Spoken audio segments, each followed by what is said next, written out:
নমস্কার, আমার মিনি ব্লগে সবরে স্বাগতম জানাই। সকালবেলার যত কাম কাজ আছে সব কিছু শেষ করিয়া পূজা দিয়া আই গেছি রান্না করাইয়া দিলাম পুত্ররে দুধ আর ব্রেড। তো হেওটা খার আর আমার ঘরে আজকে রান্না হইতো কিতা জানো নি, ওই দেখো মখা মাছ আনছেন আমার প্রতিদেবে। মখা মাছটা খুব সুন্দর করে দইলি আর মখা মাছ দিয়া আর আমরার বোলের খড়ু করতাম আমরার বোল দিয়া আর মখা মাছ রান্না করলে নানি একটা টক টক করে আমরা সিলেটি হলে খুব বেশি এটা খাইন। কিন্তু তো আমার প্রতিদেবে তো বাজারে পাইলিছেন আমরার বোল এর লাগে লইয়াই গেছেন। আমি দেখিয়া কইয়া খুব সুন্দর করে আজকে তুমি সবজি আর মাছে বাজার করে আনতে পারছো। সব দিন কিন্তু এরকম পারোই না। আচ্ছা যাই হোক, বোলটাইনও রেডি করে নিয়েছি, মখাটাইনও দইয়া একটু বড় বড় যেটাইন এটাইন একটু সরাইয়া রাখি দিব। আর একটু বড় মাছও আনছই, ওটা সপ্তাহ ঠিক করবো। তো আগে মখা দিয়ে কীরকম রান্না করি না আমরার বোল দেখছো, কড়াইয়ের মধ্যে দিছি কুচি কুচি একটু আলু ভাজা কইয়ার আলু দিছি, আমরার বোল দিছি হলুদের গুঁড়া, জিরার গুঁড়া, মরিচের গুঁড়া, কয়েকটা চিরা কাঁচা লঙ্কা, মরিচের গুঁড়া অল্প দিছি তো, আর কাঁচা সরষের তেল দিয়ে আলতো হাতে মাখিয়া আর এটা আমি চুলাত নিয়ে বইয়া রাখি দিমু। অল্প জল দিমু আর ঢাকা দিয়ে রাখি দিমু যাতে বোল মাছ আর আলুটা সুন্দর করে সিদ্ধ হয়ে যায়। ওরকম করিয়া সরু খাইতে নানি খুব বেশি ভাল লাগে।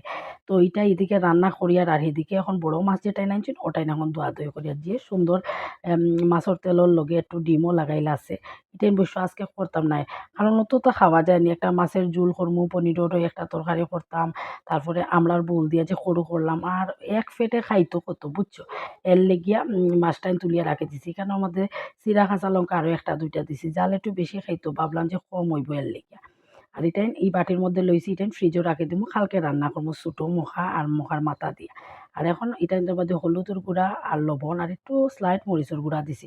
জুলোর মাছ বেশি সাতলাইলে দেখবে খাইতে ভাল লাগে না, আবার অল্প সাতলানিতে একদম লাল টুকটুকে হইতে এর লেগে একটু মরিচের গুঁড়া দিলাম, মানে জিব্বারও স্বাদ চৌকরও স্বাদ, ওটা মনে রাখিয়া রান্না করলাম। তো এখানের মধ্যে মাছটাও আমি সাতলাইলি আর ওরকম করিয়া নানি রান্না বাড়া করি আমরা সিলেটিও করলো, সিলেটি যত মেয়েরা বউরা থাকুন ওরকমও দিন কাটাই আমরা হাউস ওয়াইফ হকলে।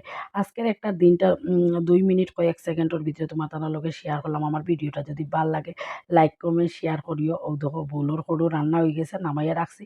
সত্যি কথা কইতে গিয়ে ও এক বোলর সরু দিয়েও খাওয়া যাইব ওরকম। তো ওইখানে ওদের বড় মাছটা রান্না করতাম, গোটা গরম মশলা দিছি, তেজপাতা আদা বাটা দিছি, পেঁয়াজ কুচি দিছি, দিয়া খুব ভালো করে ভাজছি, আলু দিছি, দিয়া আলুটাও ভাজা হয়ে গেছে কিছুটা সময়, তারপরে দিছি টমেটো। আলু টমেটো দিয়া বস মাছের ঝোলটাও খাইতে ভাল লাগে ধনিয়া পাতা উতা দিয়া, খুব বেশি স্বাদ লাগে।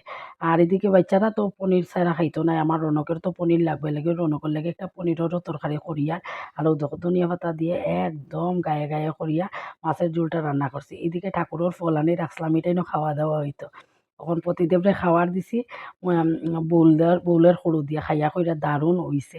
বাচ্চারাও খাওয়াটা দিলে না। তো আজকের মতো রাখি দিই, টাটা, সব ভালো থাকিও, টাটা।